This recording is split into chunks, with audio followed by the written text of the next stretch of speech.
Hi, my name is Han, and I am here to demonstrate a walnut pesto.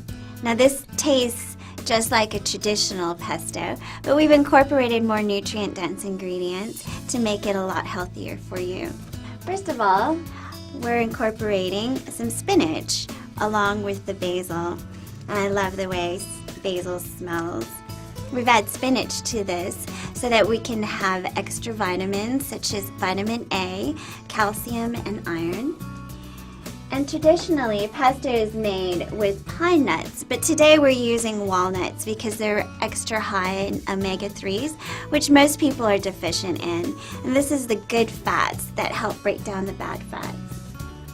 We're also incorporating a veggie rice cheese instead of the traditional Parmesan. Now the veggie rice cheese is great because it's high in protein, has great flavor, and is zero cholesterol in it. We've also added some cannellini beans, and this adds extra fiber and protein into this sauce, and it thickens it a little bit as well.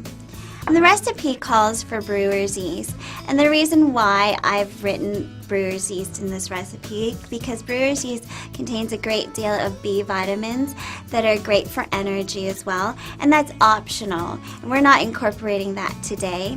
Brewer's yeast has a nice kind of flavor that adds a little sharp, cheesy flavor to it, and if you'd like, you can add some, but we're not doing that today, and it's fine if you don't have that.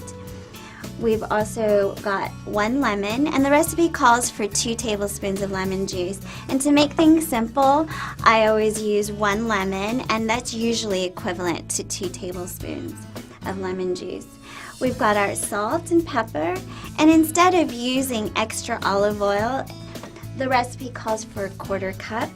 We are using water instead to thin the sauce without adding extra fat and calories to this. We've got 2 cloves of garlic with our recipe, and I like to use fresh garlic. You can also buy fresh garlic that's already been peeled at the grocery store, which is very convenient.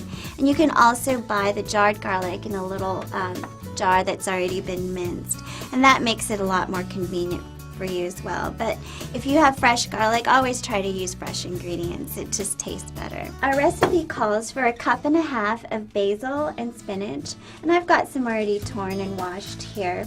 You can buy the baby spinach if you like, and frozen spinach works just as well.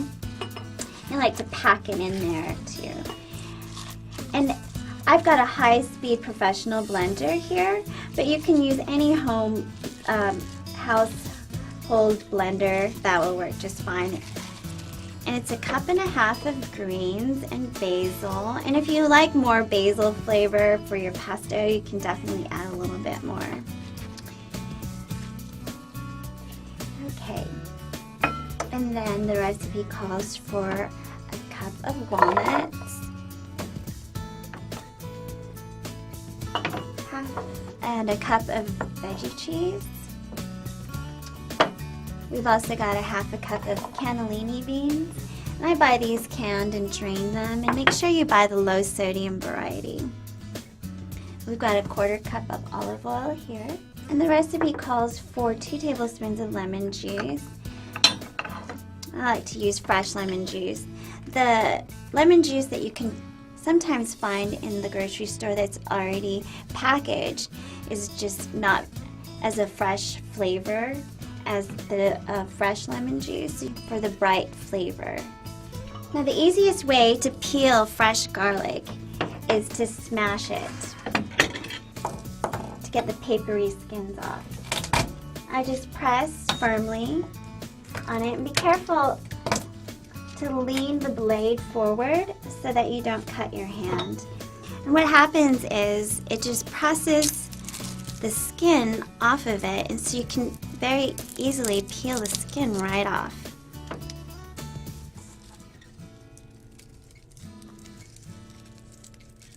And you've got your fresh garlic.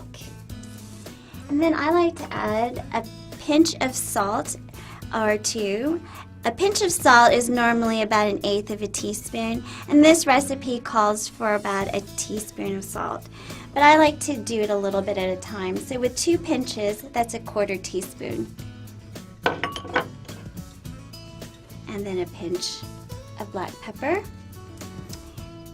And like I said earlier, we're trying to make this pesto a lot lower in fat and cholesterol. So instead of adding more oil to thin out the sauce, we're using water. The recipe calls for 1/4 cup to 1/2 cup.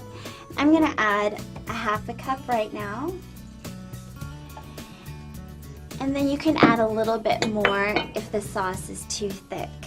You just put the lid on and then just pulse it so you get a little bit of a thick consistency. You grind it down a little bit, and you can use a food processor if you don't have a blender as well. Now we're going to go ahead and blend this, and I like to pulse it so that you get kind of granular consistency that's not completely smooth, that is more representative of traditional pestos.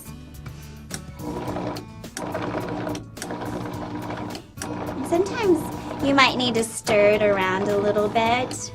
I blended it for about 15 to 20 seconds, and you kind of want a granular texture. You don't want it completely smooth. You can still see a few of the leaves. And this sauce continues to thicken as it sets because of the high fiber content of the ingredients, such as the nuts and the beans. So if this sauce gets too thick within a day or two, you might want to add a little bit more water.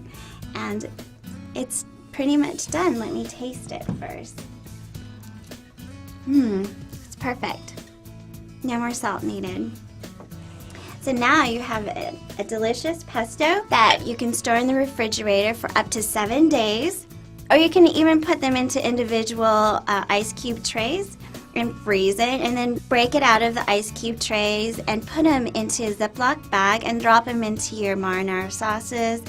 Toss it with pasta, or just defrost it and mix it with some veggies or some low-fat mayonnaise and make a wonderful aioli. Pesto, as you can see, it's a little bit thin, but it thickens up quite a bit, and you can see the nuts and the different ingredients that we put in there.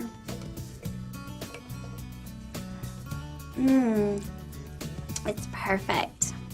It's got the tart lemony flavor, and then the rich nuts and the veggie cheese, and it's got that wonderful fresh basil flavor as well.